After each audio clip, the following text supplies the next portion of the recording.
Poisson distribution के लिए। Poisson distribution binomial distribution जैसे ही, इसमें कोई इतना ज़्यादा कोई फ़र्क नहीं है, थोड़ा सा फ़र्क है, वो इंशाल्लाह ताला हम लोग आज की वीडियो में डिस्कस करेंगे।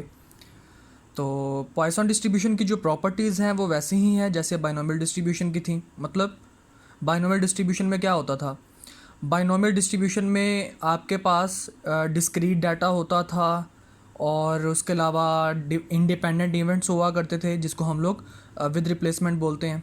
ठीक है, इसमें सेम यही होगा, इसमें थोड़ा सा फ़र्क होगा, वो फ़र्क जो है वो आपके पास अभी हम इस वीडियो में डिटेल में देखेंगे।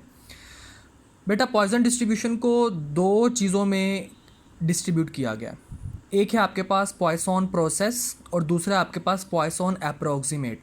ये दो चीज़ें कोई इनकी दो टाइप्स नहीं हैं, इनके दो केसेस हैं। पॉइसन डिस्ट्रीब्यूशन के दो केसेस हैं जो आपको डील करने पड़ेंगे आई कैप के पेपर में। और बाइनोमियल डिस्ट्रीब्यूशन के अलावा ये डिस्ट्रीब्यूशन भी उतनी ही इम्पोर्टेंट है कि आपके प्रोबेबिलिटी डिस्ट्रीब्यूशन के क्वेश्चन इसमें से लाजमी आते हैं।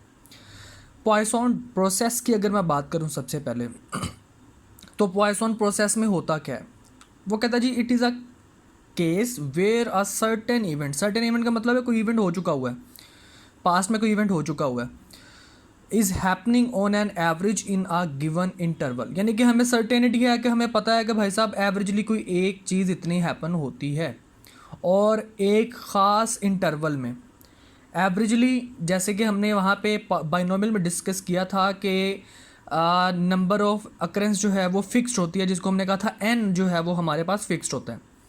लेकिन यहाँ पे सेकंड अगर मैं इसकी प्रॉपर्टी देखूँ तो कह रहा है जी n and p are not known, यानी कि एन भी पता नहीं होगा, पी भी पता नहीं होगा, लेकिन पता क्या होगा कि जनाब एवरेज नंबर ऑफ अकरेंस हो रहा है और वो भी एक मखसूस इंटरवल में एवरेज नंबर ऑफ अकरेंस हो रहे हैं। ठीक है जी, मतलब अगर आपके पास एन या पी नहीं है तो आपने बिल्कुल भी टेंशन नहीं लेनी कि जी पॉइसन प्रोसेस कैसे अप्लाई होगा। तो भाई पॉइसन प्रोसेस में होता ही आपके पास एवरेज नंबर ऑफ अकरेंस है, एन या पी आपके पास नहीं होता। इसका फॉर्मूला देखिएगा, इसका फॉर्मूला आपके पास है जी पी ऑफ आर, यानी कि रिक्वायर्ड प्रोबेबिलिटी इक्वल है e raise to power mu multiplied by mu raise to power r divided by r factorial. Mu क्या चीज़ है, म्यू है जी आपके पास लैम्डा टी। अब इसमें ई क्या चीज़ है बेटा, आपके कैलकुलेटर्स के ऊपर ई का जो बटन है वो दिया हुआ होता है। अगर आप नेचुरल लॉग यानी कि शिफ्ट दबाकर नेचुरल लॉग दबाएंगे तो आपके पास ई निकल आएगा। ठीक है, ये देखिएगा शिफ्ट और नेचुरल लॉग तो आपके पास ई निकल आया। ठीक है, ई आप यहाँ से निकाल सकते हो। तो यहाँ पे म्यू किसके बराबर है जी, लैम्डा टी। लैम्डा क्या चीज़ है जी, एवरेज नंबर ऑफ अकरेंस जो कि गिवन होगा। एवरेज नंबर ऑफ अकरेंस क्या होगा, गिवन होगा।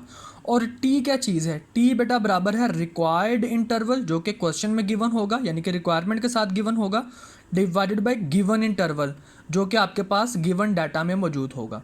अभी अभी हमने ऊपर क्या पढ़ा था, it is a case where a certain event is happening on an average in a given interval. तो गिवन इंटरवल आपके पास जो एवरेज नंबर ऑफ अकरेंस होगी, जिस इंटरवल में एवरेज नंबर ऑफ अकरेंस हो रही होगी वो हमारे पास गिवन इंटरवल होगा और एक इंटरवल हमारा रिक्वायर्ड इंटरवल होगा। ठीक है, तो लैम्डा को जब टी से मल्टीप्लाई करूंगा तो मेरे पास म्यू आ जाएगा और ई मेरा आ जाएगा कैलकुलेटर से। रिक्वायरमेंट जो है वो आपकी जनाब प्रोबेबिलिटी की आपके क्वेश्चन में से आपको मिल जाएगी। ठीक है, तो टाइम वेस्ट करते हुए टाइम वेस्ट ना करते हुए आपका जो एग्जाम्पल है उस पर हम लोग चलते हैं ताकि आपको प्रॉब्लम जो है वो सही तरीके से समझ आ जाए जी। तो ये है जी हमारे पास हमारी एग्जाम्पल आपको क्या कह रही है जी,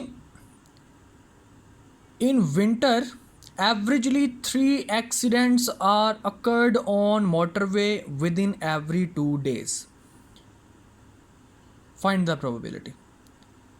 देखिए यहाँ पे एक्सीडेंट्स जो हैं वो आपके पास डिस्क्रीट डाटा है, नंबर ऑफ एक्सीडेंट्स बिल्कुल डिस्क्रीट है और ऊपर से इंडिपेंडेंट है कि ज़रूरी नहीं है कि जनाब एक दिन एक्सीडेंट हुआ तो अगले दिन फिर से एक्सीडेंट हो, इंडिपेंडेंट है। लेकिन यहाँ पे एन नहीं है कि एन है, भाई यहाँ पे एन बिल्कुल भी नहीं है, क्योंकि एन क्या था, एन था आपके पास फिक्स नंबर ऑफ ट्रायल, लेकिन यहाँ पे एन तो नहीं है। तो फिर यहाँ पे क्या है, यहाँ पे आपके पास एवरेज है, एवरेजली 3 एक्सीडेंट्स।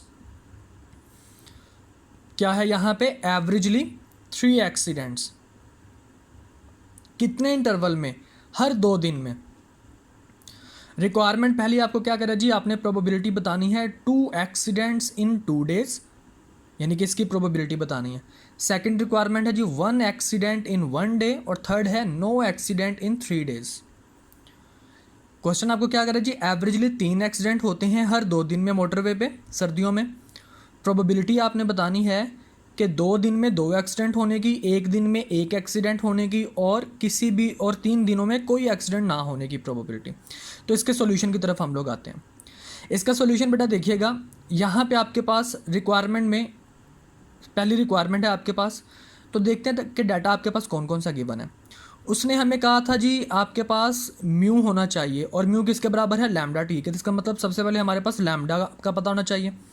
अब लैम्डा क्या था, लैम्डा था हमारे पास एवरेज नंबर ऑफ अकरेंस। तो क्वेश्चन में एवरेज नंबर ऑफ अकरेंस कितनी है, 3 एक्सीडेंट्स।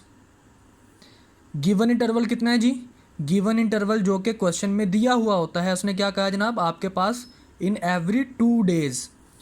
और रिक्वायर्ड इंटरवल कितना है जी, जो आपके पास रिक्वायरमेंट में आ रहा होता है। रिक्वायरमेंट क्या है जी, 2 एक्सीडेंट्स इन 2 डेज, तो लिहाजा रिक्वायर्ड इंटरवल कितना है जी, वो भी आपके पास 2 डे।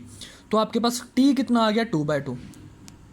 तो बेटा जब आपने म्यू इसका निकाला, तो म्यू बराबर है लैम्डा टी के। और लैम्डा टी कैसे निकलेगा, लैम्डा आपके पास 3 और टी आपके पास 2/2, तो आपके पास आंसर म्यू का क्या आ गया, 3। ठीक है जी, म्यू निकल आया। अब रिक्वायरमेंट आर क्या है जी, 2 एक्सीडेंट्स, 2 एक्सीडेंट्स की रिक्वायरमेंट है। देखिए ना, first requirement 2 accident in 2 days, तो आर इक्वल्स टू 2। फॉर्मूला में मैंने वैल्यूज पुट की, e raise to power minus mu multiplied by mu raise to power r divided by r factorial. तो mu की जगह पे 3 रखा और आर की जगह पे 2 रखा।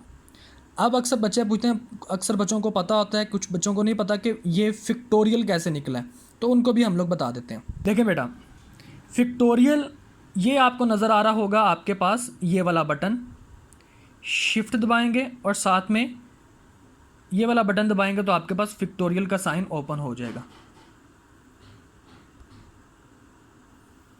ठीक है जी, तो आपके पास ये फैक्टोरियल का साइन ओपन हो जाएगा। तो इस क्वेश्चन में हमारे पास फॉर्मूला क्या है जी, ई रेज टू पावर -3। तो हम क्या लिखेंगे, सबसे पहले ई रेज टू पावर -3, और इसको हम मल्टीप्लाई करवाएंगे किसके साथ, 3 रेज टू पावर 2 के साथ। तो 3 स्क्वायर आंसर निकाला, और इसको हम लोग डिवाइड कर देंगे किसके साथ, 2 फैक्टोरियल। तो 2 फैक्टोरियल,